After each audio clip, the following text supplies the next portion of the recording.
I get those goosebumps every time you come around, yeah. You ease my mind, you make everything feel fine. Worry about those times, I'm way too numb, yeah. It's way too dumb, yeah. I get those goosebumps every time I need the Heimlich, throw that to the side, yeah. I get those goosebumps every time, yeah. When you're not around, when you throw that to the side, yeah. I get those goosebumps every time, yeah. 713 to the 281, yeah, I'm riding. Why they on me? Why they on me? I'm flying, sipping low key. I'm sipping low key and honest, flying rider. I get those goosebumps every time you come around, yeah. You ease my mind, you make everything feel fine. Worry about those times, I'm way too numb, yeah. It's way too dumb, yeah.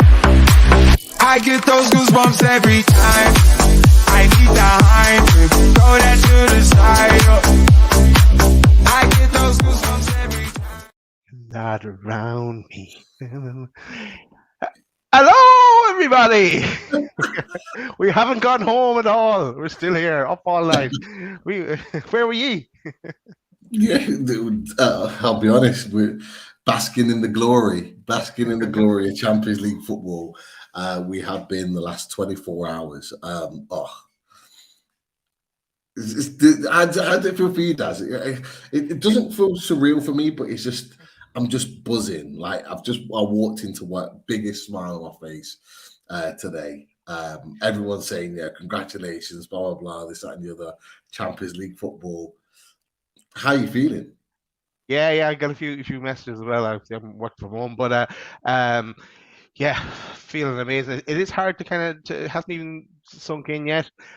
Just all the whole links and the thoughts around and the topics of the Champions League today, the articles and so on and so forth. It is just amazing. But I haven't even got to finish because after the match ended last night, I came up here to get ready for the show. And before I came on, I was watching a bit more of Eddie Howe's interview and Carragher and Neville talking about it, but I haven't even got to finish that yet. Like, so I've got a catch up to do. But long summer to catch up on that kind of stuff. Yeah, definitely. And you know what? I'm in the same boat as you, mate. Because like as soon as the game was done, and we were preparing to come on and do sort of a reaction show. I did catch the rest of that show, so I need to catch up with the Sky's reaction and everything else. Yeah. But nice to see that so many in the chat have come to join us already. Welcome all in. Great to see you all. Paul Gallett in the chat as always. Rich Joblin, great to have you in there. Mark Todd, Adam McCarthy, of course, Lisa Mole, of course, our resident spanner. Shane from Down Under, he's coming and joined us. What time is it over there, man? I love it. Absolutely love it. It was 5 a.m. yesterday for well, it's probably for the match, not just for our show. But that's dedication for you, Shane. Nice one. Definitely. Kenneth McDonald as well. He put on there early on. He's a nice surprise that we're doing a show. He wasn't expecting it. But look, expect the unexpected with Loaded Mag NUFC. Just when you think you got a night off, bang, something comes around. Tell me about it, Pete. literally. Yes. That's how it works. We are agile, and we have to be, because things change, chopping change, as we found out already in this last season, and especially going into the transfer window. Blink, and then there's a signing made, or there's a big news story has dropped. So yeah, we like to try and get on it as soon as we can, and just to get our own opinions and get your opinions, and get people in the chat talking about it as well. So it's nice to be able to try and do that as quick as we can when the time allows as well. Of course, definitely, and I think it's only going to get busier. That's for sure. But look, just a reminder: if anyone's been living under a rock, Newcastle United are playing Champions League football next season, and the boys have done us proud. It is absolutely amazing. Every single one of these on that picture, on that poster has brought it home for us. But quite nicely, as always, as we do as a channel, we recognise those that would love to have experienced this and are no longer with us. And of course, we put a tweet out today. Would have loved Chris to have seen this and been a part of it. He was part of our journey during lockdown, and we got to meet him, some of us, but certainly got to be on lots of channels with him and lots of streams with him. And it's his birthday today, so it's it's amazing to recognize and remember a really, really great guy, a really, really lovely guy, and he loved Newcastle just as much as every single one of us. So he'll be up there dancing a little, should we say, to Newcastle playing Champions League football. He showed he would be basking in the glory of Newcastle getting Champions League and letting everyone know about it as well. So sadly missed is our Chris. But look, someone else that has probably been basking in the glory, and may even have a sore head, we don't know, we'll find out, is Newcastle World's own Jordan Cronin. So look, he's here, he's ready. I remember him. Was he part of our team? He was. I remember him. Yeah. Talented player. Eddie Howe might snap him up now, and he's looking to fill out the squad in the summer. You never know. Definitely. We get him on. Get him on. Why not? Welcome, Jordan. Hello, lads. Hello. How are you doing? Oh, man, no, we're doing great. We're doing great at the moment. We're just absolutely buzzing. But more importantly, how are you? You were there. You got to experience it all firsthand, mate. Just give us a little flavour of what it felt for you. Obviously, in the role and responsibility you have, reporting on that yesterday. Yeah, I don't know where to start with it all, to be honest, because there's quite a lot of emotion involved. Just purely because it's been so long. So, first and foremost, obviously, I cover Newcastle as a journalist, but as I say, I've got friends and family who are Newcastle fans, and I know how long we've waited for this. 20 years since Newcastle last in the Champions League. It still now hasn't really sunk in the fact that they're probably going to be playing will be playing the likes of Real Madrid if they get drawn in the group, and Bayern Munich as well. Teams like that. It's quite an incredible feeling. One that really hasn't sunk in, but the music there, so immediately when I'm hearing that music there, I'm already thinking to next season and hearing that at St James's Park, and what an incredible feeling that'll be for everyone there, and even those watching at home as well, to see Newcastle United lining up to see next to Europe's biggest teams really is special.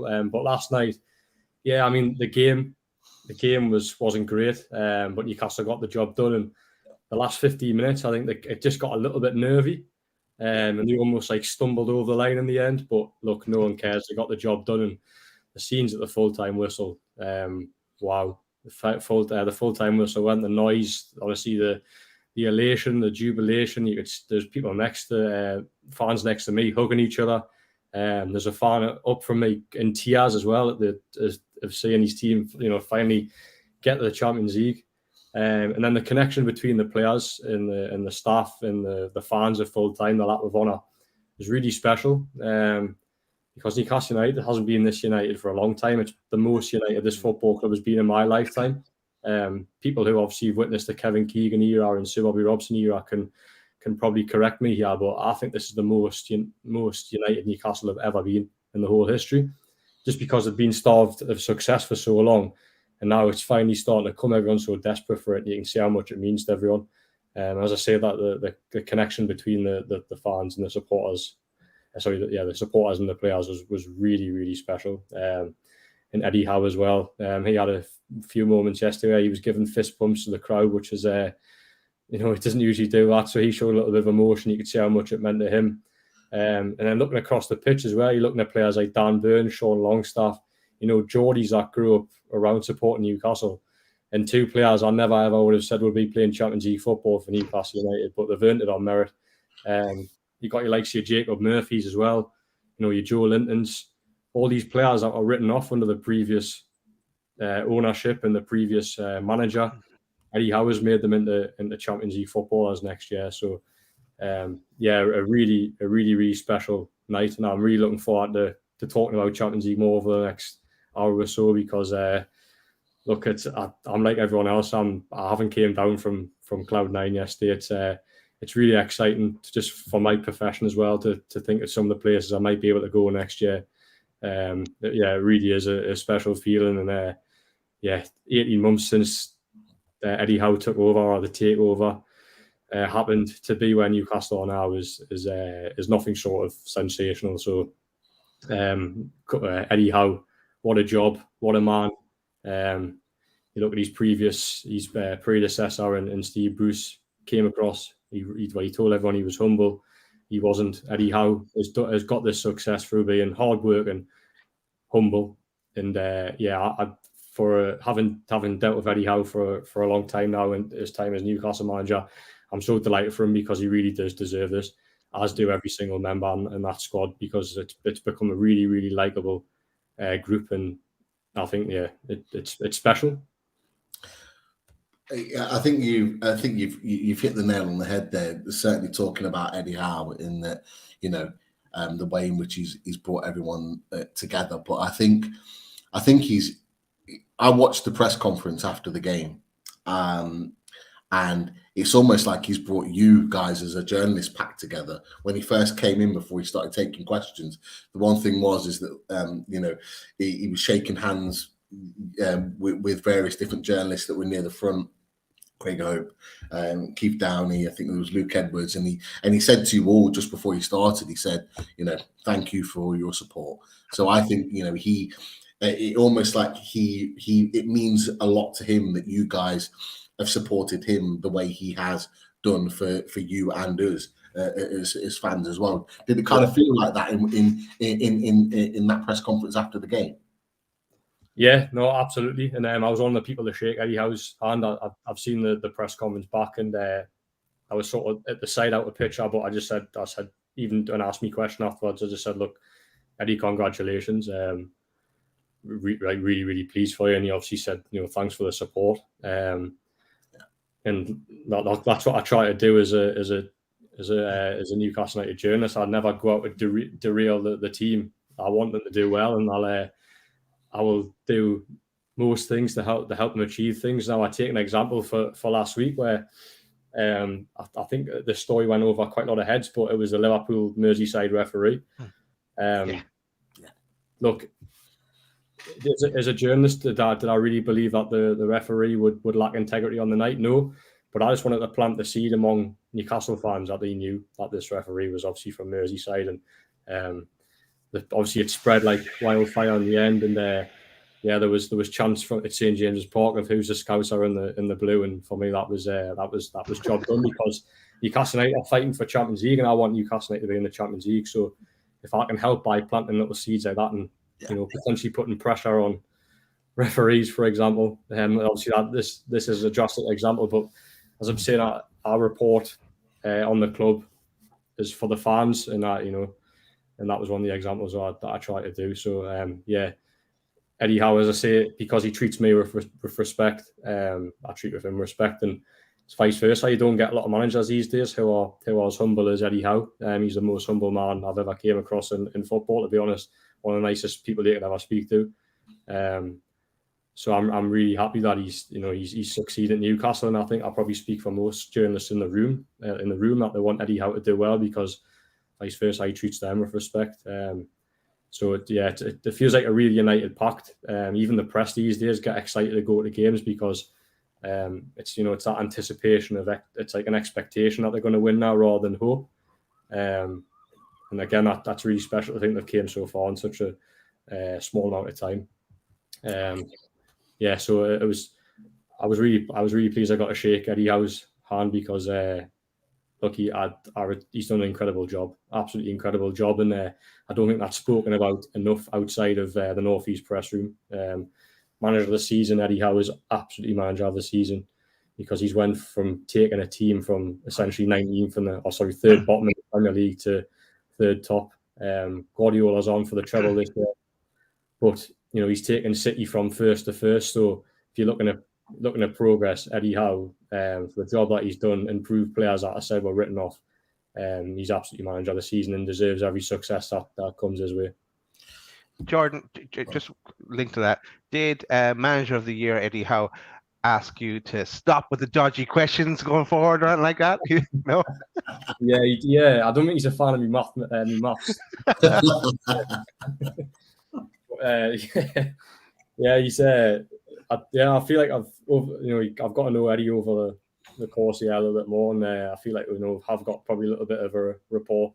Maybe not as much as other journalists, but I've been to Austria, Saudi Arabia, obviously, so me face is out there. So I actually really enjoy your questions because it's if it goes around kind of like Sky and whatever first, like Keith Downey and blah blah blah, all first, and then by the time it gets to you, you have to be creative with your question. And I know you might have had 4 questions before that have been answered already. So as you just explained to us before, so I do admire the creativity that goes into them. So that's an art in itself.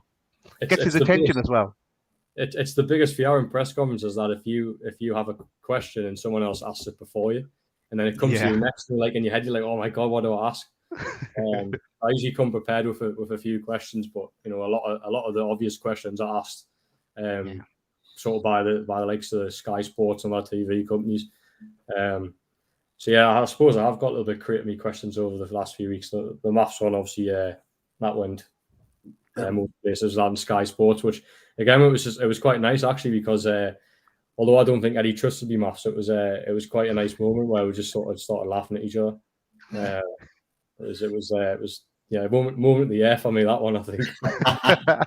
Exactly, Jordan, exactly how it should be. For me, I think Daz is absolutely right. You have to be creative with your questions. By the time it kind of works and dwindles down to all the different journalists, because you're all going to want to ask the same questions, of course. But what I like about your questions is you ask questions from a fan's perspective.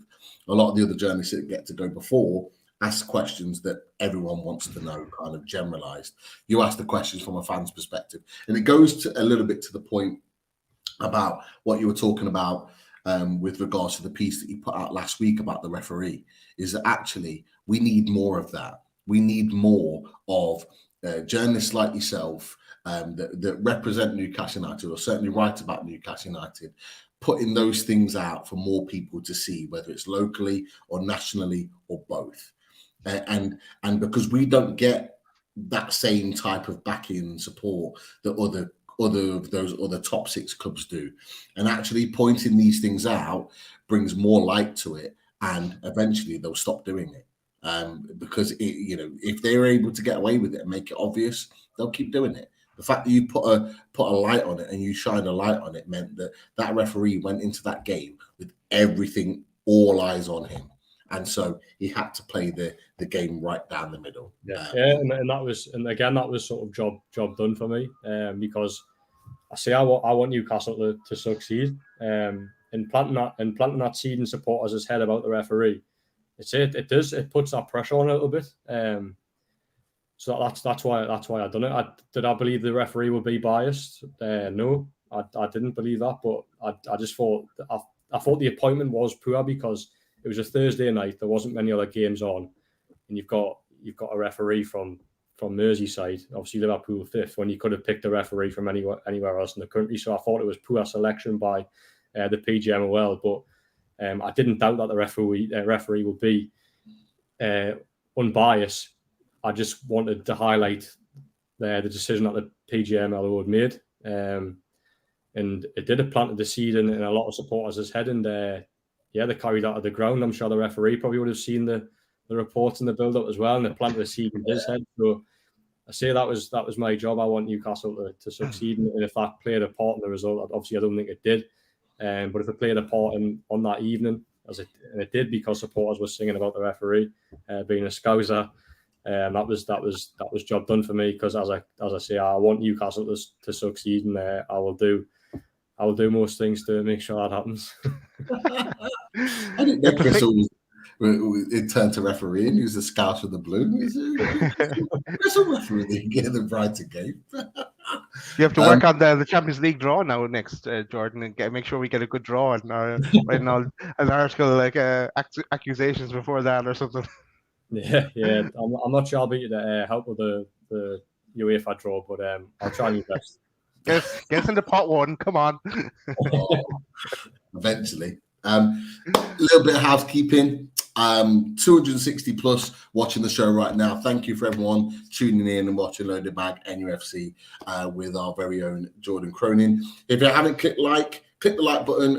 Only takes a second, but it means the world to us and all the algorithms and all the rest of it that come with it. So make sure you click like right now and subscribe to the channel if you are new to the channel. And just to let you know, questions in for Jordan, loads of questions in. Want to bump your question to the top and prioritize? The super chats are now open. So get your super chats in and we will prioritize those questions to Jordan and bump them right to the top of the queue. Want to come with you with the draw, in fact, because we were talking about the Champions League draw. And just to put it out there, these are the teams that are there to qualify or have qualified for the Champions League. And how good does it feel to see Newcastle United's name in that list of superb, in their very historic clubs that you can see there representing England? Like, for me, I was looking at this earlier and I was just like, wow, like this is crazy. Look at some of the teams: Real Madrid, Bayern Munich, PSG's, Benfica. I'm glad we got on that side of the draw. Yeah. Yeah. Hopefully we get Red Star Belgrade in there in our group. I have no idea who we can and can't get. I don't know. I've not even looked into the formalities to that. But look, Jordan, of course, it's going to be a difficult draw, whatever we get, because it's been 20 years. Are you bothered about that? Are you just glad that we're in the mix with all these teams? And of course, me and Daz answered the question last night, so we'll throw the question to you. Who is it that you really want? I think you might have answered it before, actually, but who is it that you really would want? Certainly from that list that you can see on the screen right now. Yeah, so my dream team was Real Madrid, and then the other one would be AC Milan, but I would love a trip to Dusseldorf for Borussia Dortmund, because I think they're going to win the Bundesliga. So yeah, pot one's going to be difficult. Pot two is going to be difficult as well, because I think Bayern Munich could probably fall into pot two if they don't win the Bundesliga as well. So it's actually it's potential that Newcastle could end up in the cliched group of death, but would that bother me? No, it wouldn't. It wouldn't bother me. I don't know what you guys think, but because we've waited so long, just to see Newcastle on that Champions League stage would be incredible. And it's one of them where, look, even if they went out of the group stage in the Champions League, you know that then they'll be back in that competition in the not too distant future. So yeah, I'll take anyone. I don't think Newcastle have got anything to fear, because of what Eddie Howe has created at the club in terms of the work rate, the intensity that they play, that the togetherness. I think when that all comes together, I think Newcastle can give anyone a game in Europe. I do remember from Newcastle being in the Europa League about 10 years ago now. There's a lot of players that the European stage seems to suit them a little bit more. For example, Gabby Overton, the one that came to my head, where he wasn't particularly great in the Premier League, but seemed to play really well in Europe. And it was the same for, I think, Shola Miobi as well. Actually, he was quite good in Europe. So you don't know what European football will do with these players. It might take them an extra level. So yeah, I'll take anyone in that group. But I would love a trip to Milan, Madrid, and Dusseldorf. That would be my dream group. I still remember the days of when Shola Miobi and Loire destroyed Leverkusen away from home. Absolutely destroyed them in like a short space of time. It must have been about 20-25 minute spell where those two literally double team Leverkusen. It was like unreal to watch. But who's to say that we can't have those boys like you said, a Loire, an Amir Birano Batan that come to life in Europe and make the difference. And you're right, we're going to need it. We're going to need to build that squad that's able to withstand a Champions League campaign, as well as keep doing the business and what we've done in the season. I think that's going to be the hardest job of it all. Just on the Champions League, and so from reading your article today, Jordan, I saw that the draw takes place on 31st of August, and the other question I had linked to that, which has gone out of my head now, it'll come back to me, but yeah, no, oh yes, it's on the final is on in Wembley, if we get to the final, but actually, is it at the by finishing third in the group, do you qualify then for the Europa League? That's I don't follow Champions League that closely because it's been so far away from reality. My reality is Newcastle United. So, and I know the final of the Europa League is on in Dublin. So, whatever happens, if we got to one of those finals, it'd be nice and close for everyone to travel there. Yeah, no, I never realised what the Europa League final was, but never mind the Europa League. We're going to win the Champions League. Come on. Yeah, I know. Just in case we don't win it. He's got his Dublin bias though. He's only down the road from him, so I wouldn't have hopped on a plane then. Yeah. Yeah, there you go. But no, look, just imagine that. And look, we spoke to Leicester Fan Channel in the preview for the Leicester game, and they talked about, Man City struggling for a couple of years, 2 or 3 years in the Champions League before they started to do what we're now seeing from them. Whereas Leicester, they went straight to the quarterfinals. They in their only season in the Champions League. There's no reason why it can't happen. I'm not saying it will, but a lot of opposition fans, should we say, have come out in the last 24 hours going, we're going to make it out the group, this, that, and the other, blah, blah. And that might well be the case. We don't know. We'll wait and see. It depends on the group, depends on performances, who we sign, a lot of variables there. But Leicester have proved that it can be done, that you can get to the latter stages in their first season in the campaign. If your team's right and you've got the right setup, you've got the right coach, which we have, it's possible. So, nothing can be ruled out, that's for sure. So it's a really interesting one. And just sticking on Champions League and linking to what you guys were saying about next year and all the rest of it, you put an article out today, Jordan, and you talked about the prize money for Newcastle that they could potentially pocket on the Champions League return. I don't know if you want to delve a little bit more into that article and let people know that are watching just how much we would benefit from Champions League football now that we have it. Yeah, so I'll have to direct everyone in this chat to that link because that story wasn't actually done by me. It was done by someone on our central team at the company. So trying to think out the figures on the top of your head now, I can't. So if anyone's really interested in the prize money, go to newcastleworld.com then and have a click on it. But look, it's extra revenue. That'll go into the playing budget and it'll accelerate Newcastle far and wide in terms of what they can go out and spend. Yeah. I was going to say, I think the minimum that we would pick up is an additional 50 million. Right. That's the minimum. And it all depends on how we perform after that and a lot of other variables. I think that's the minimum that we would pick up for that. 50 million, that's massive. That's massive. If we'd have got Europa League, for example, like Liverpool, so someone put in the chat, I can't see Liverpool's name on that list. That's because they're not in it. Unless something goes crazily wrong at Old Trafford in their next 2 games, they won't be playing Champions League football. But this is why it was so important, and this is why Liverpool, in my opinion, tried so hard to try and pip us to the post. They saw us as the ones that would drop out because we had the least experience. But they know how big of a drop it is from Europa League to Champions League financially. 50 million at the minimum. That's a top end player on its own. If you work it out that way, it is a top end player. And look, I'm sure we'll talk about players. I imagine there's questions in the chat about maybe one Oh, or there two. is. There you go. And but that's the reality, though, isn't it? Is that money there?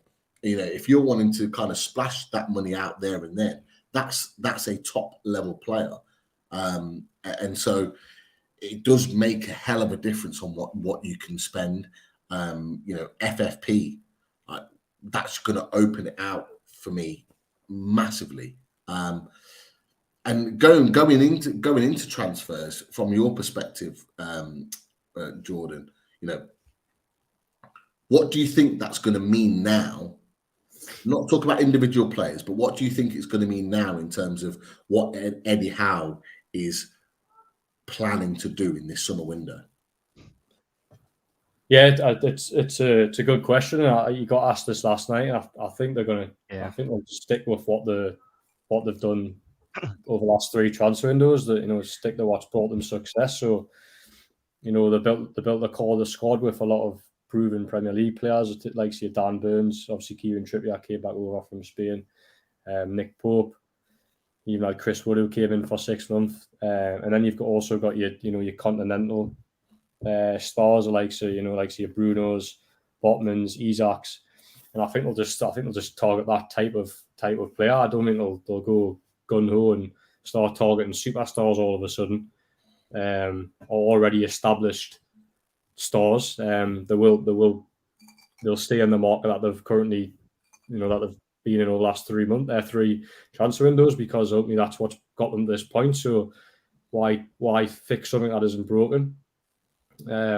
What it does, as you mentioned about the money there, Pete, what it does do is it allows them to attract a higher end player now. There'll be, I'd imagine, since last night's result, there'll be a lot of agents on the phone to Eddie Howe and Newcastle United's recruitment team trying to get moves to Newcastle now, because look, the Champions League football instantly makes a club much more attractive. But Newcastle have got the recruitment spot on since new owners came in, and I fully back them to do that again this summer. Eddie Howe will want to keep the togetherness and team unity that they've got so far, because I think if you start breaking that up, it becomes actually very dangerous. There's going to come a time when Newcastle will have to sign a player or sign players that do come with egos. That's just natural for top players. But at this moment, they don't have that in the squad, and I think in the summer they'll try and stay away from that. So they've got Champions League football, but I don't think much is going to change. It just means there'll be more transfer links this summer. There'll be more players wanting to come, but Newcastle just have to pick through the bad eggs, if you like, and find the right players that suits this team. Because, as I say, you don't want to break up what's got them to this point, because they've accelerated so quick that it would be really silly to just scrap that now. Just stick with what's got them success, and then fix something if and when it becomes broken. But I think that's what Newcastle have done differently. A lot of clubs over the years, as clubs have spent money on already established stars, where Newcastle have, as I say, Eddie Howe came in and bought players at the time that weren't necessarily seen as sort of like big upgrades. Like Nick Pope's been excellent this year, but signing likes to him and Dan Burn. I said Dan Burn at the time, and this is really disrespectful to him thinking back now, but it was almost like he was a sticking plaster, where he'd come in for 6 months, help Newcastle stay in the league, and then be out the start 11. But he's one of the players, as many of them has fully deserves his place in this team, and fully deserves a crack at Champions League football next season. And I think they can handle it. Under Eddie Howe's management, I think all them players are capable of competing on the big stage next season. So look, they need to strengthen, because they need a bigger squad. That's the top and bottom of the squad transfer window. They need a bigger squad, because to compete on 4 fronts next season is going to be a big ask. And the way Newcastle play, the high intensity, they're going to pick up a lot of injuries when they're playing 2 games a week. So it's about building the squad. So they'll probably sign about 4 or 5 players just to build that squad. But I don't think they'll go out and sign any so-called superstars, if you like, because what they've got now is really, really good.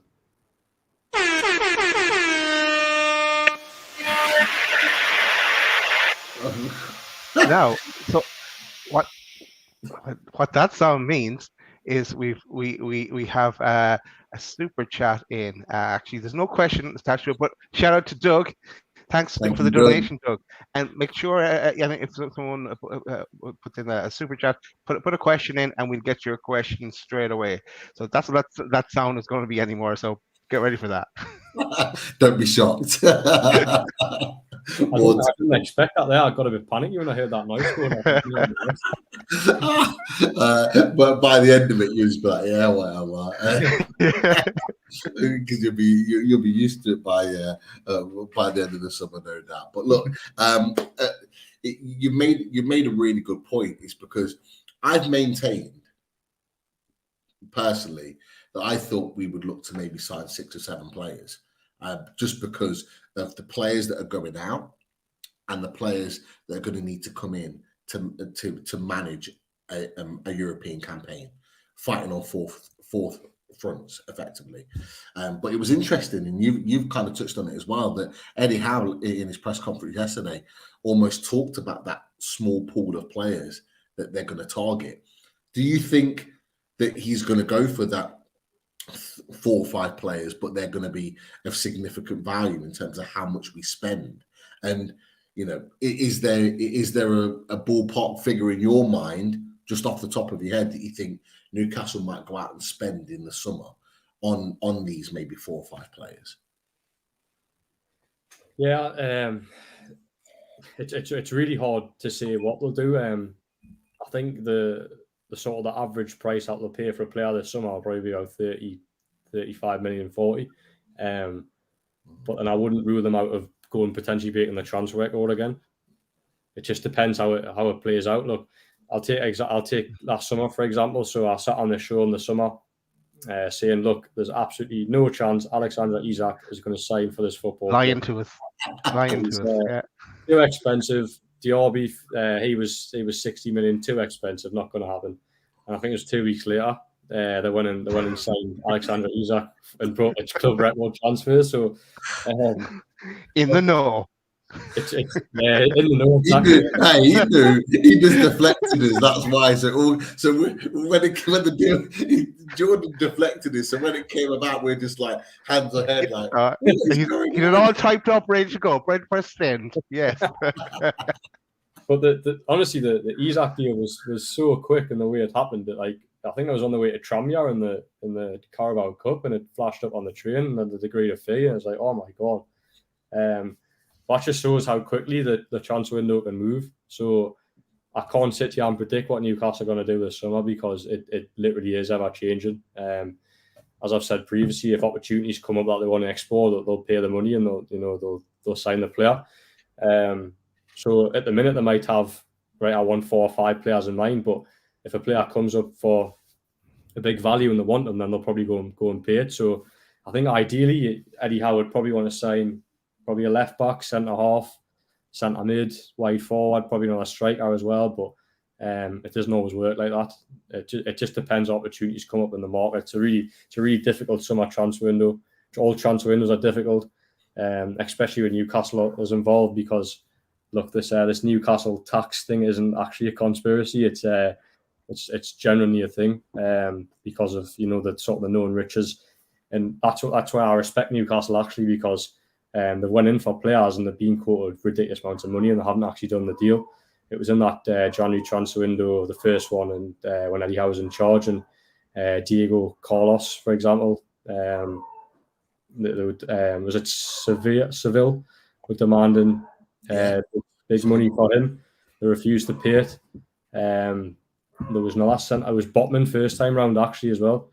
So they refused to pay it, and they weren't going to be taking mugs of. So and that's what they'll do. That's what they'll do again this summer. They'll explore opportunities. If players are too pricey, they'll not pay it, and they'll find someone else. So I can't predict what's going to happen this summer. I tried to do it last summer and I end up with egg on my face. So I'm going to keep it. I'm going to sit on the fence for this one. If you see Keith Roll there, tell him we said hello. He loves a fence or two, that's for sure. But we talked briefly, and look, there'll be some questions that will pop up at some point very shortly around maybe individual players. But we talk about players potentially coming in. Always going to be the talk of conversation when we get towards the end of the season. But conversations about players staying.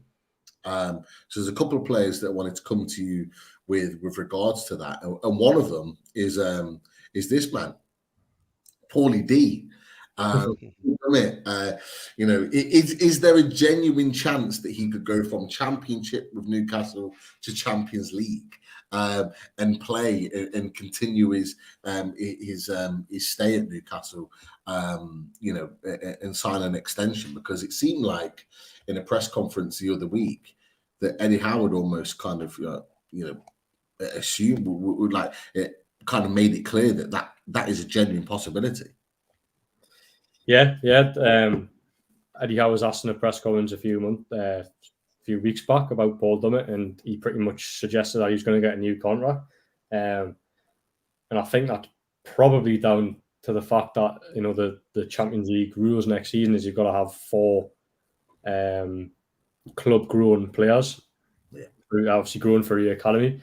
And I think at this stage, they do fall short because Mark Gillespie's out of contract in the summer. Paul Dummett is as well. I'm trying to think who else on the top of my head.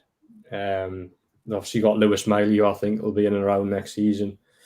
Sean Longstaff will count as one, so I think they're still quite short. So giving Paul Dummett a 1-year contract will be fine Eddie Howe, because you can give him a 1-year contract, he'll not play and he'll not kick up a fuss behind the scenes. So he's almost sort of like one of those no-nonsense players who just gets on with it. And Eddie Howe a few weeks ago really praised Paul Dummett for his work behind the scenes. He clearly thinks a lot of the player.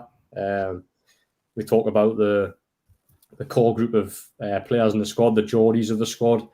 Eddie Howe thinks that's really, really important to have. So he's going to break that up. So I think Paul Dummett will get a new contract. I haven't been told for definite, but going off what Eddie Howe has said in press conferences, I think Paul Dummett will be one of the players to get a new deal there. Interesting. I mean, it's that we're in that sort of situation, like you just said, Jordan. You're absolutely right. Where is that we need that quota, that homegrown quota, to be able to fill that position. Just really quickly. Hold on. Clearly, we've got another super chat. So Felipe H. Felipe, I've seen you around on a number of different channels when I've been repping Newcastle. So great that you found us on Loaded Mag NUFC, and thank you for your $7.99. Big up the lads. Top it onto 2 hour back. We'd get top 4, completed it. Top 4 in year 1 is crazy. Will make us more attractive and dangerous. You're absolutely right. Jordan's been talking about our plans for the summer, what we could potentially do from our own perspectives. But getting it this year, would you agree, Jordan? Getting it this year means that we are more dangerous now than ever. Yeah, I mean, it's accelerated this project by about 2 years off the top of my head. So I was going back to sort of a 5-year plan where the first year was to just finish 17th when Eddie Howe came in. They ended up finishing 11th. This season, I'd imagine would be able to finish between sort of 7th and 10th. They've skipped that and went up to another season in terms of finishing 4th. So to have that extra revenue at this stage is really exciting, because they can go into the market now and attract a different type of player. And also when it comes to sponsorships as well, it's a big summer of sponsorships, because obviously since the new owners came in, we haven't had a big sponsorship deal. I think the only one that they've had in terms of the shirt is Toon, the sort of like the Saudi Arabia Amazon. Now this summer they'll obviously have a new front of shirt sponsor, and having that Champions League competition under the belt will give them the right to demand more money for sponsorship. So I think a rumored £20 million. I think sponsorship has got to be sort of like checked by the Premier League to see if it's like fair market. Yeah, that is fair market, because they're in the Champions League. So honestly, the finishing Champions League at this stage accelerates this project quicker than anyone would have thought. And Newcastle won't be waiting behind. Now they're in this position, they will react with it and they'll go with it, and they'll continue to build. Yeah, you're not wrong. Bill put in the chat that one of the friends of the channel, Stu Penman, had talked about the potential of the club is in some way have given the chairman has given the club the opportunity to say, right, go and get who you need to get, and it's literally said, we've now got Champions League football. If you want a player, go and sign them, because we know, and you've talked about it before when you've been on the channel, Jordan, that it always seems that when we're about to sign someone big, there's a trip out to Saudi, and it's almost like they have to go and say, this is what we're going to do, to kind of get the thumbs up. But if Nasser Al-Rumian has been over and he's kind of said, look, go and do what you need to do, go and bring the players in that are going to take us to the top of the Champions League, or certainly be competitive in there. But from what we're hearing, that means that there's work to be done for sure. Yes, yeah, I mean, sorry, Jordan, go on. So if it was up to Yasser Al-Rumian, they would sanction a move for Neymar tomorrow.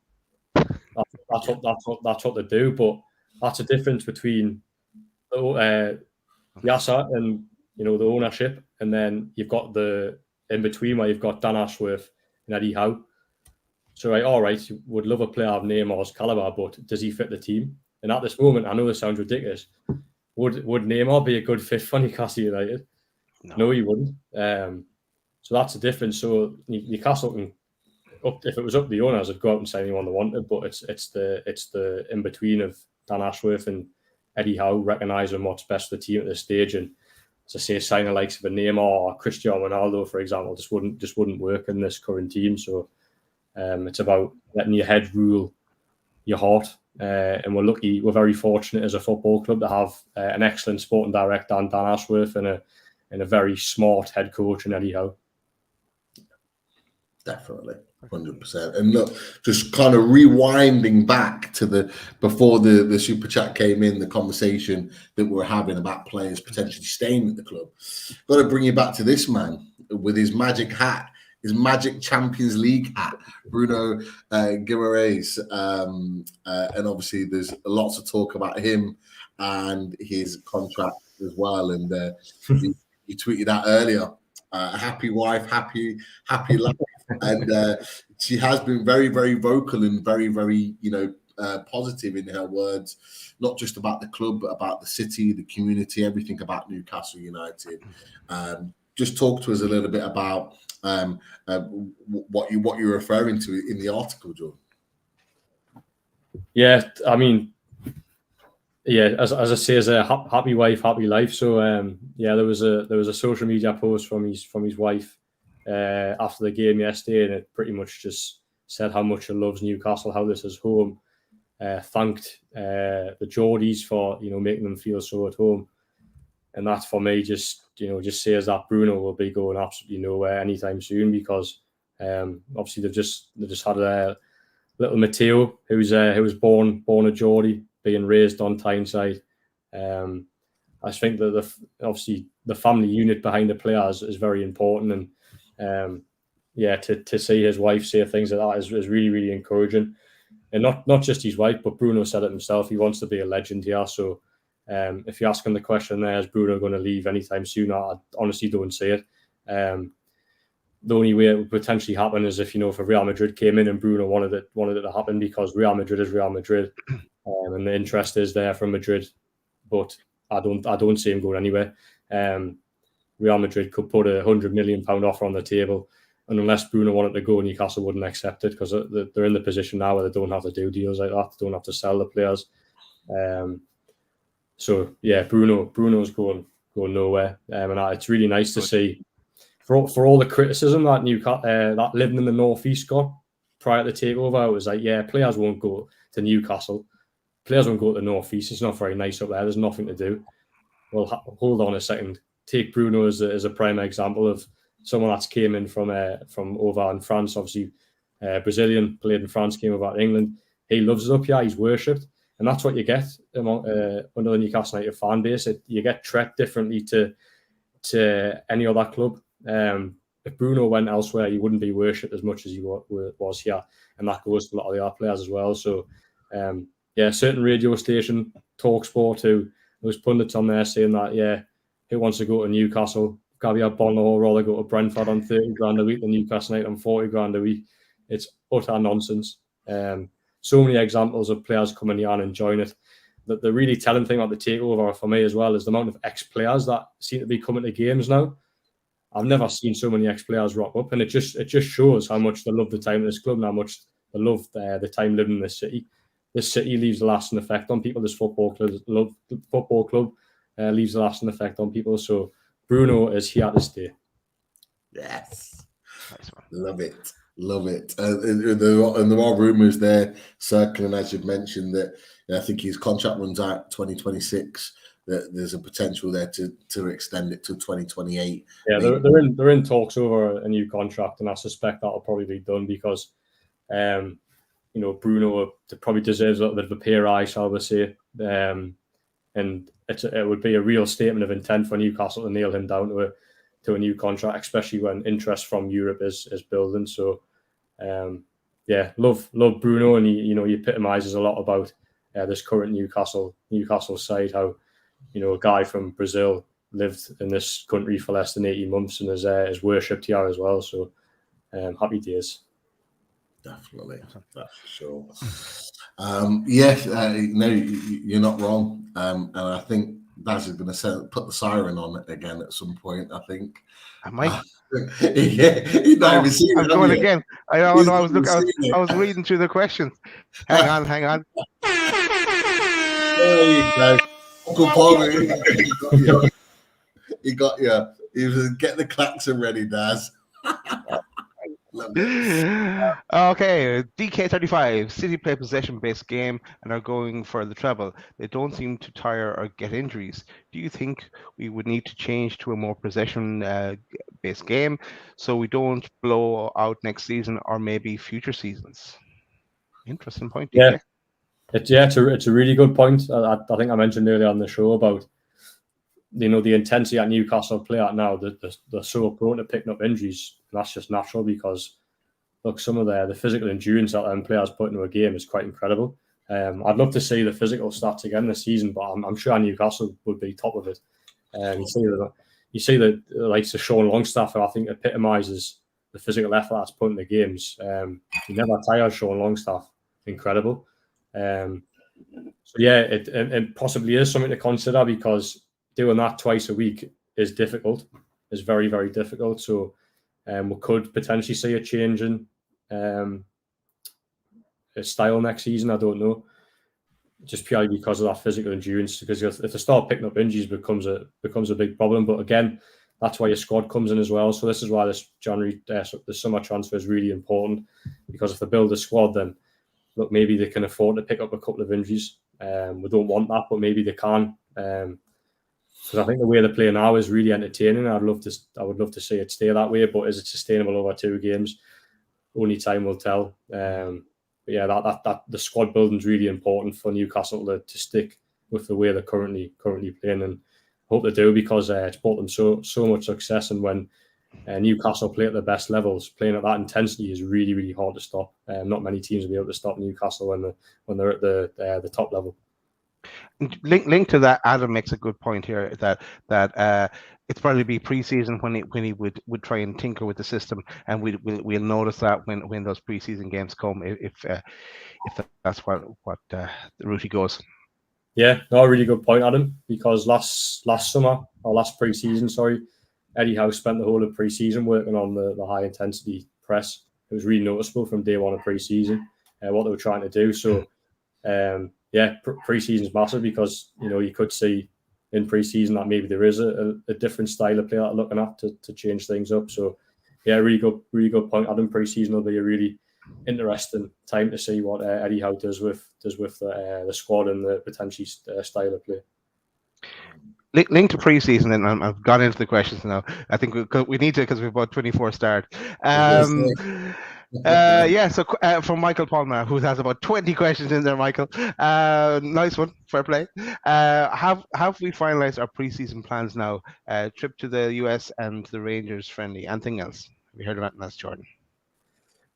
Yeah, I think there'll obviously be a couple of games announced at the start of July. So whether they're in this country or they're doing another mini pre-season tour elsewhere, because obviously last season they went to Austria, so it could be that they go to. So, for example, this isn't facts, but I'm just using this as an example. They could go to Austria at the start of the month, come back for a few days, play Rangers, and then jet off to the US. So, obviously, yeah, the US is set in stone. Mentioned that Rangers game. It's just about finalising the start of July. I'm not sure about that yet, but they could end up going abroad like they did last summer in terms of going to Austria. Cool. One from Mikey Toon. Why? There's a double part comment here to get this all this question for you all. In the past transfer windows, it was a running theme that Premier League teams would do hard business with us, as we were considered rivals. Do you think the same will apply now with some of the European teams now that we're in the Champions League? Good question. So European clubs as well as Premier League clubs as well. Yeah. No, I wouldn't say as much as Premier League clubs. I think there's potential for that. For example, I don't think PSG will want to do business with Newcastle United anytime soon. It's because of the rivalries between the two countries. But business on the continent is a lot easier than doing business in the Premier League, because as we've seen, probably with a player like Newcastle signed in January in terms of Anthony Gordon, there's like an English tax on players. And there's been issues in the past of the Premier League where Newcastle tried to sign Jesse Lingard last January. Man United wouldn't do the loan because of just being awkward and didn't want to see Newcastle score. That wasn't a conspiracy; that was actually true. So, can you imagine us signing Jesse Lingard? Can you imagine this team? But just quickly on Jesse Lingard, actually, so I remember at the time thinking that was the player they needed to complete the jigsaw to stay up. Yeah. His honestly, career it's quite sad to see how Jesse Lingard's career has just went so downhill. Yeah. Hasn't even got a game at Nottingham Forest for the last however many months. He wasn't even on the bench when they beat Arsenal. They had their kind of a little bit like Newcastle. They had their back like in the changing rooms, their reactions, all the rest of it, and he's there like full gear, like designer gear. Like not even. He's a DJ. He's a DJ now. I thought the club DJ. He's the one that organises the music in the changing rooms. Like he doesn't contribute to the team. That's literally what he does. I've got no idea how Daz got that sound so quickly. Like that. Keep it coming. Right, next question. Good one here from Lisa. A question from Jordan. Have you heard any inside info about the Amazon documentary? Do you think we'll get a preview? No, I think I'll be viewing it like everyone else. So it's only started to step up over the last couple of weeks. So the Amazon cameras have been filming press conferences all season. But in Friday's press conference it was Friday's press conference before the Leicester game on Monday. They put up a little sign on the wall saying "filming in progress," and I'd like if you don't consent to being filmed, then please make a staff member know or crew member known. They've been being filmed for the full season, so they've only decided to put up these signs now. So I don't think there's any escaping. Don't think there's any escaping now, because I actually believe they started to put the series together, because I think it's going to be released in the summer. So yeah, the Amazon documentary itself, I think it's going to focus. I was speaking to one of the camera crew, and they're trying to capture the connection between the team and the city, the mood of the city, what the football club does for the city. So, and then there's obviously insight to how Amanda Stavey and Mira Godusi do business as well. So, it's about the connection between the club and the supporters, rather than what we've seen with all or nothing in terms of like your Tottenham Hotspurs and Leeds United's, Arsenal's. It's going to be a little bit different to that, and I'm really looking forward to seeing it. Hopefully, I get a little cameo in it. always want to be a film star. So if I get a part in this documentary, I can quit my job as a journalist and become a Hollywood actor. Just as long as you wear that loaded top, that's all that matters. Yeah. I'll commission you on loaded film if I There you go. Hollywood. Who's gonna play us? Yeah. Oh yeah, you're thinking of the budget already. Right, now something here from Graham TC Travels. Does Jordan think that this window will see some trading? This time last year, not many of our first team were sellable, but now most of the squad have true values and will be able to sell and buy. Yeah, it's a good point. They do have sellable assets now, but I'm not sure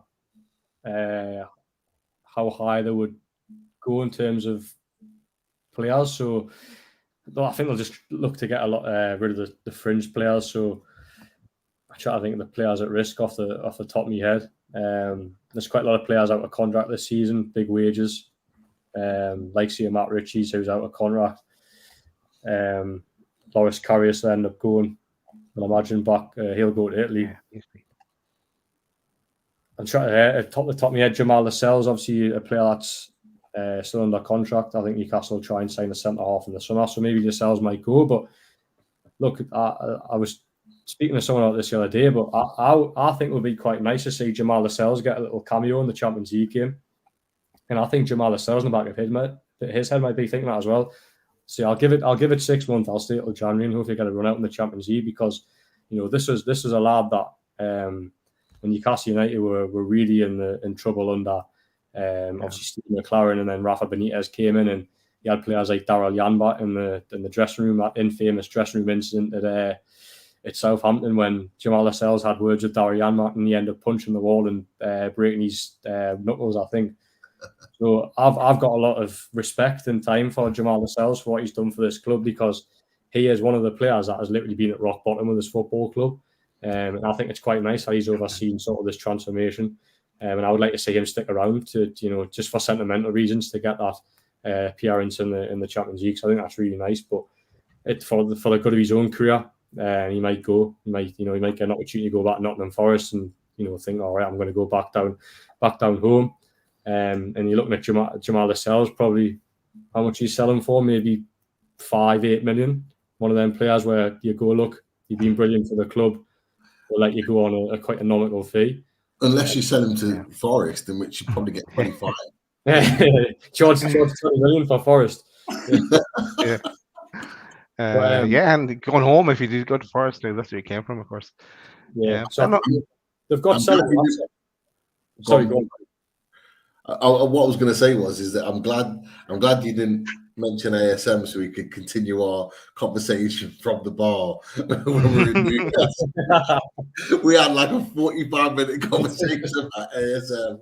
It was a great conversation, by the way. But had about 3 vodka oranges, talking about Alan St. don't worry, Jordan. We have all that on tape. We're going to play it in an uncut episode.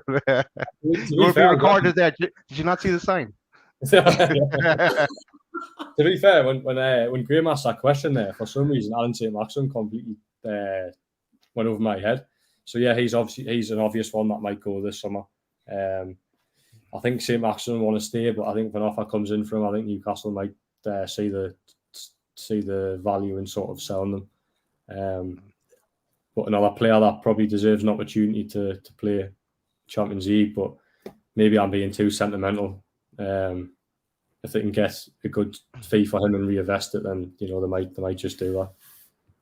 Jordan, let's move on to the next question. And it comes from Connie Nielsen from Sweden. A question for Jordan: which player would you have signed first of all? Okay, maybe I'll twist it a bit. Which player would you sign first in the summer? And bearing in mind Eddie Howe's rules on players, need to be tall, need to be able to play in maybe a few positions, and be probably young, over under 26 maybe, or those kind of rules. What are you thinking? Yeah, it's a good question. Good question. Who would I sign on Eddie Howe's rules? course, there's no dickhead policy. So No dickhead policy. Yeah, there is. Trying to think off the top of my head. I can give you a player that I think they might sign first. I think that might be Kieran Tierney from Arsenal. There's a really, question from Colin. Yeah, it's really, really strong noises coming. I've heard from Scotland that it's very close to being done. So we shall see on that one. I think Tierney at the weekend. I think he was obviously Zinchenko was out for the rest of the season with an injury.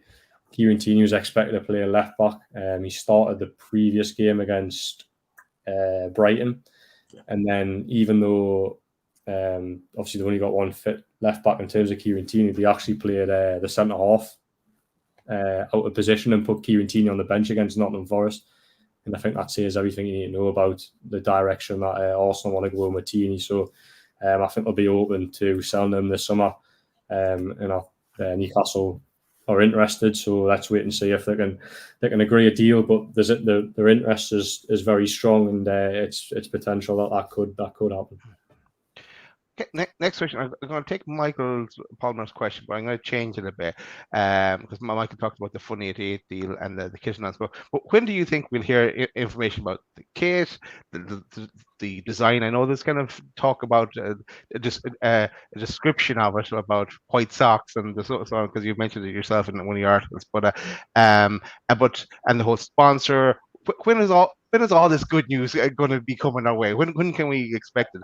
It has to be pretty soon now. Yeah, so I think it'll come out mid-June, a very special date in June. That's when I think there'll be the 9th. 1862 on a summer's afternoon. Love it.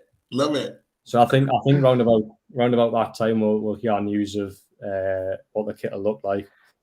Will a new sponsor be on the front by then? I'd imagine so, but sponsorship talks are still undergoing. I've been told that they're in talks with 3 Middle Eastern countries and nothing is finalised yet in terms of a sponsorship. But that could change very quickly.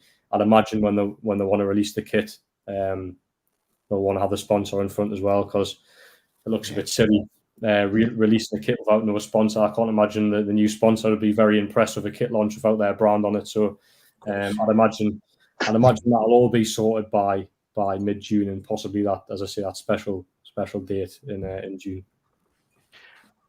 Another good question here from Lisa. Question for Jordan: is there any news about the new training ground? It seems to have gone very quiet. I know you corrected it after that, Lisa. Yeah, they're still looking at venues. So I think Gosforth Park is one of them. There was a site next to near the airport, I think. That was the 2 sites I'd heard. No decisions being made on that yet. Obviously, the improvements to the current training ground are still undergoing. So, as much as a new training ground, a new facility altogether is on the agenda, I think that's very much long term because I've spent. To be fair, that the new training ground, the extension on the new build, the training ground building looks really, really nice. They've got like a hydrotherapy pool and stuff there now. They've just created a new entrance. They've got an extended balcony out. You would have seen I think from videos and pictures on Twitter of the tables. I want to say tennis tables, but they're not. There's a word for it. Curved, yeah. Yeah, I can't remember. But honest, it's like Bruno and Joe Linton love playing. Apparently, Matt Ritchie's the big champion on that. It's like football tennis, isn't it? It's like football tennis kind of. Yeah. There's a proper name for it, but it slipped my mind. But new training ground altogether. Still long term. But the current training ground looks very nice. And Eddie Howe, I know, is very, very pleased with how it's turned out. Two kind of funny related questions are coming. First one from Bobby, and this could be your question for Eddie Howe. Question for Jordan: is there any way that your journalist could be given a microphone during the press conference? It's very frustrating not hearing the questions. It's a good point because you kind of have to listen really closely to try and hear who's saying it and what do they say. Yeah, some clubs do that. They pass the microphone around the press conferences like post-match and pre-match, but the only reporters that hold the mic in our press conferences are TV cameras, so Premier League Productions and Sky Sports. We don't get access to a microphone, so to be fair, you're probably looking at hear my questions there, Bobby. Probably doing you a favour, to be honest. So yeah, you should bring your own. Bring a megaphone. Shout it out.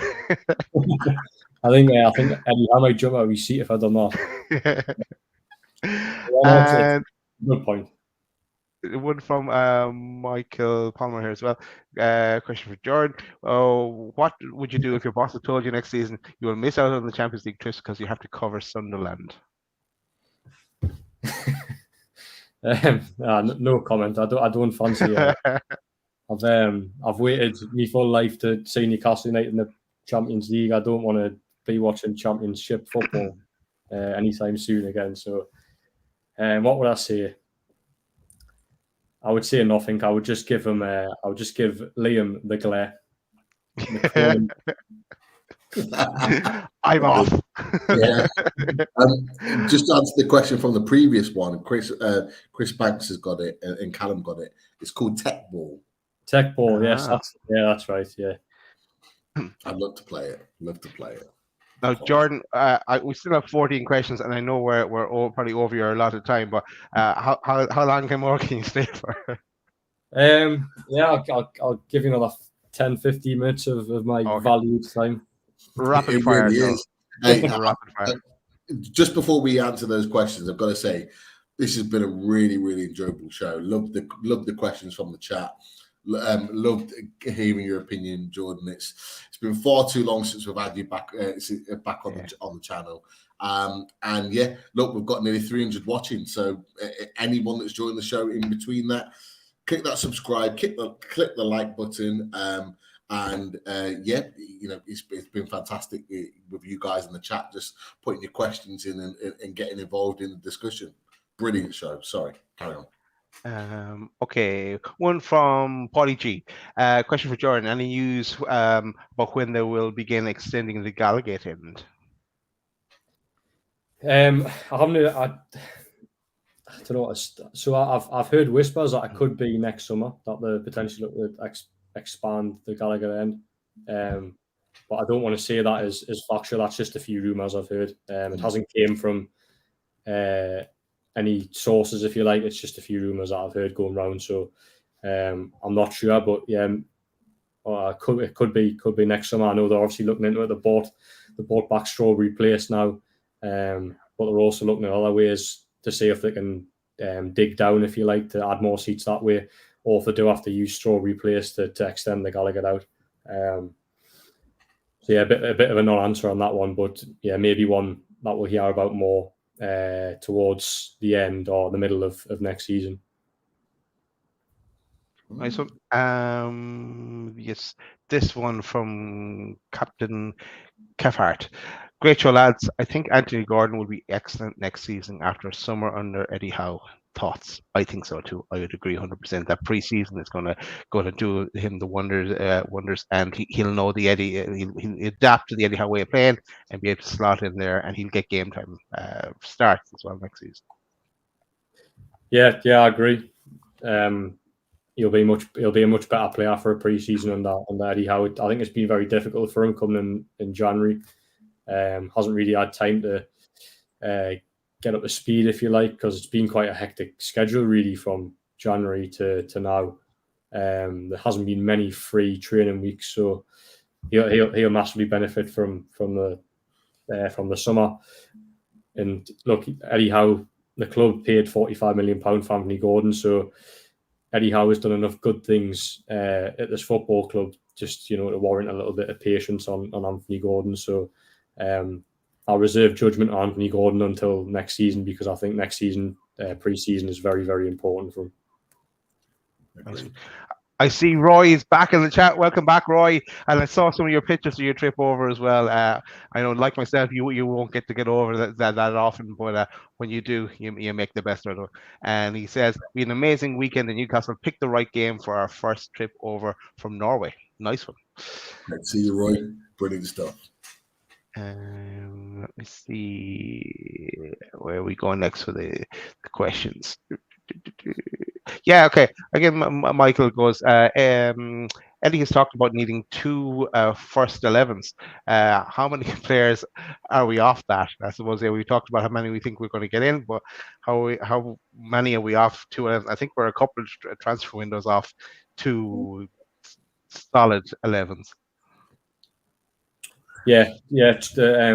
Great question. I think I've said a few times now. It's Newcastle haven't had the luxury of what Man City did, where they almost, when they got taken over, built a squad in a transfer window, one transfer window, and Newcastle can't do that because obviously of financial fair play reasons. So they're still going to need probably 3 or 4 windows to really build that squad up and get in a position like Man City are now. Because the one thing that Man City do really well now is, they can spend a lot of money on a player when someone needs replacing. So rather than having to sign 4 or 5 players in one transfer window, I use an example, Fernandinho retiring, they went out and signed Calvin Phillips, for example. Even when Aguero left, obviously Haaland turned up. I think it was a couple of transfer windows later, but you get what I'm trying to say. Where Newcastle need to be in a position now where in the future where when it gets to a transfer window, they literally only need to sign 2 or 3 players to maintain that squad. And 2 11s now. Yeah, to have 2 in each position, 2 quality in each position, they probably are still probably a little bit way off. How many players are off? I'm not sure.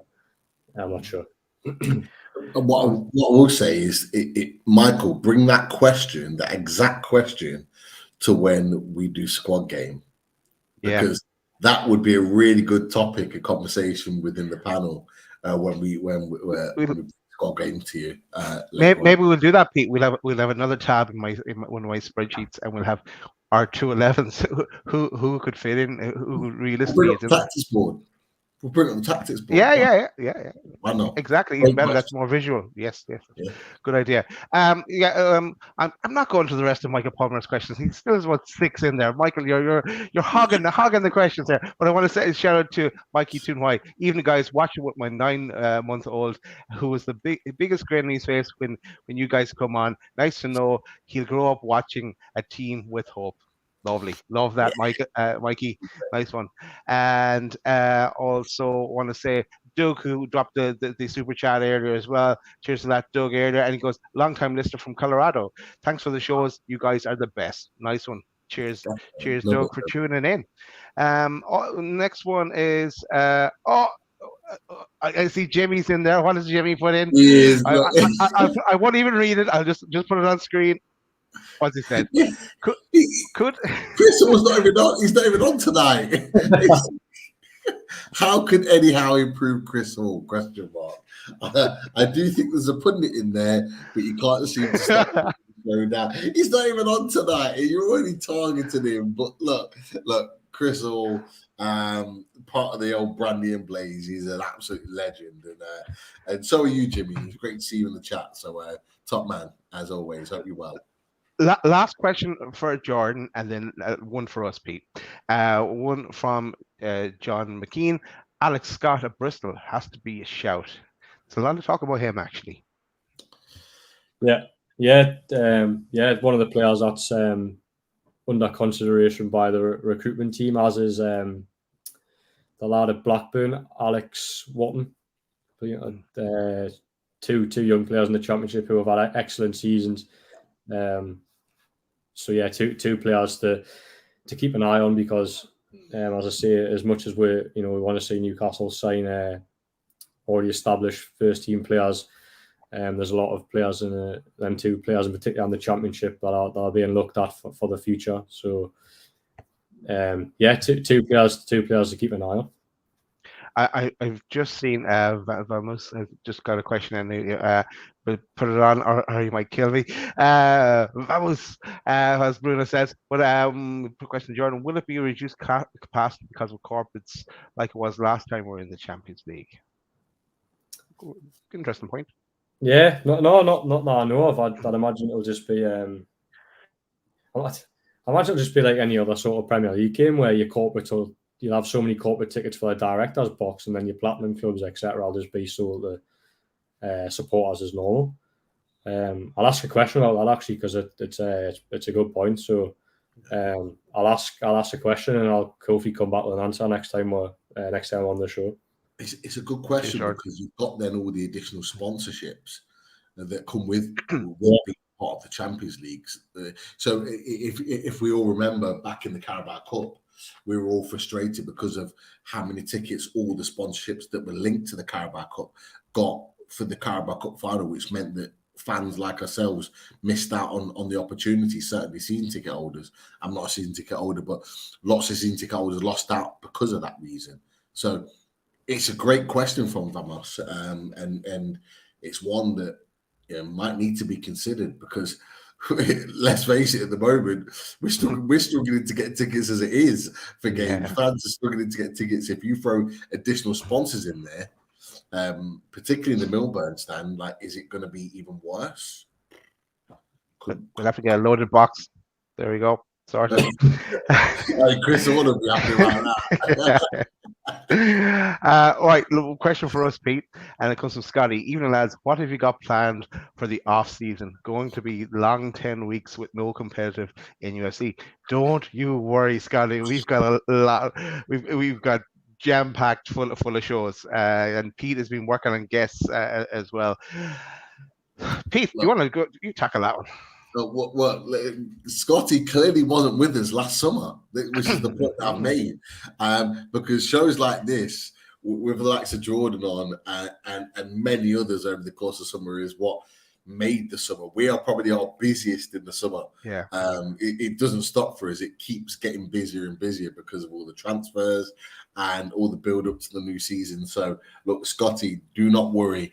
Just make sure you've got your notification bell on. And if anyone in the chat hasn't got the notification bell on for Loaded Mag NUFC, make sure you have, because there'll be shows constantly coming out. And look, this won't be the last time over the summer that we'll have Jordan coming and joining us. I'll be badgering him time and time again to see his availability, and he'll be busy, obviously, reporting on all things Newcastle. But we'll be getting Jordan back many a time. Obviously, the likes of my brother Lee will be coming back on, and many other guests, as well as the panel, to talk about all things Newcastle United. So, look, we are going to be stacked with shows, so do not worry. And we're already making plans for what's going to be happening as soon as the season ends. I'm looking forward to it. It's going to be a good one, that's for sure.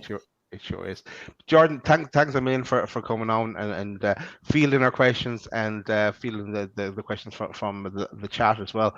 Looking forward to getting you on again over the summer, and enjoy the last game of the season as well. Yeah, cheers. I'm actually playing at St James's Park tomorrow, so I'm really looking forward to. What? Yeah. What about us? Are we getting the team back together? Yeah, I did request you lads if you lads could play, like, but no luck. Next time. But what just before you go, like, what's the before we wrap up? What's is it just what's it in aid of, like playing at St James's? It's just he's trying to get an invite. No. I'm interested. I think it's amazing playing at St James's. That's the dream. Yeah, so it's the first time I've done it. I did it last year, but it was only like 5-a-side tournaments last year, so it was only like a section of the pitch. But this time it's full 11-a-side. The club have put together a media XI game, so a couple of lads at the media team at Newcastle United are going to play. Then you'll have the likes of the local national media. So speaking to Martin Guy yesterday, I believe likes of Pete Graves, Keith Downey, I think they're playing. Lee Ryder from the Chronicles playing, Liam and Dom are playing. So yeah, really looking forward to it. I've never done it before, so gracing the hallowed turf of St James's Park. It'll be one to tick off the bucket list, I think. We could have been the media team. We could have gone and commented it on, give a review and the whole lot. Missed out there, Jordan. I'll try for next time. Nice. To be fair, Jordan, that sounds like our squad for the next charity game next year. Yeah, Yes, so Or scouting duties. if you come for the final game next year and then hang around a few days after, then we can get 11 side out at St James's Park. Hey, that's a plan. Sounds good. Yeah, we'll talk. That's for sure. But look, it's just before we get to sponsors, Jordan, absolute pleasure to have you on. Brilliant stuff as always. Like I said, it's been too long since we had you on the channel, and it's great to get your opinions on all things Newcastle and celebrate the fact that we are in the Champions League. We have made it. All the talks, all the shows that we've done over the course of the year mean the world when we've actually done the business, and we're playing Champions League football next season. So we've got lots more to talk about, that's for sure. But look, thank you for everyone in the chat. As always, your questions for Jordan has been absolutely spot on and some really, really good talking points. But Daz, sponsors and take us home, my man. Yeah, here we go. Shout out to theradiatorshed.com, and by now you know what Russ does. Russ's Rads, he will sort you out as we put Jordan in jail. And yeah, here's some of the Rads that are on offer. And yes, looking forward to catching up with Russ again now soon and see what's the latest from the Radio Shed. Russ is the one on the right. And also, if you need to get them installed, the Install Works will sort you out, who are Russ's company as well. And he'll come in the loaded van. It's like the 18 van, but it has loaded at the side. And he'll sort out those Rads for you. Also, shout out to H2O Bathroom Design Co., the Northeast's largest supplier of Velcro and botch bathroom wear. Team Valley Gateshead, over 20 years established, ran by the family. Get down to the showroom on 11th Avenue, Team Valley Estate, Gateshead. And with both of those companies, you mentioned Loaded, you will get a discount. And if you're buying radiators and bathrooms, that would be a pretty nice discount, I imagine. So yeah, sort that out if you are in the market for radiators or bathrooms. And that's it from our sponsors. We're back again. Sure, you know us, we could be back tomorrow. We could be back tonight yet before something could break. But yeah, we'll be back during the week with an away days and the day has to be confirmed. There hasn't been confirmed, Pete? Yeah, it could well be tomorrow, could well be Friday. It was going to be Thursday, but it can't be because Chelsea play Man United. So it'll either be tomorrow or Friday. I'm waiting to find out from Lewis.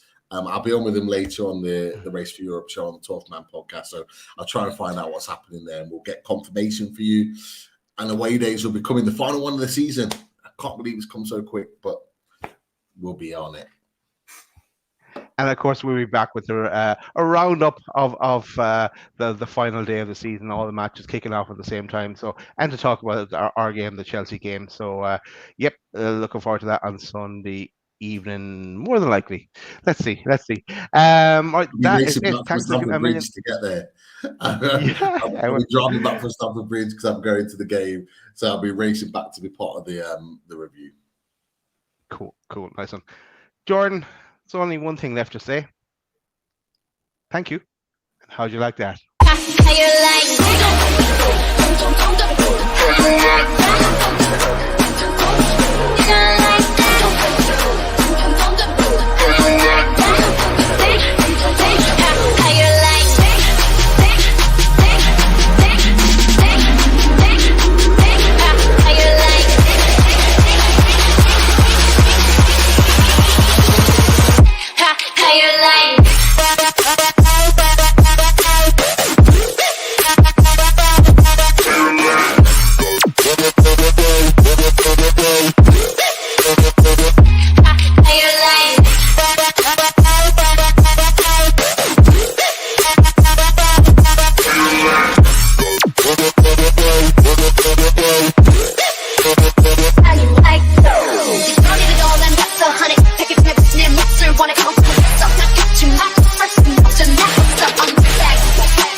Drink it.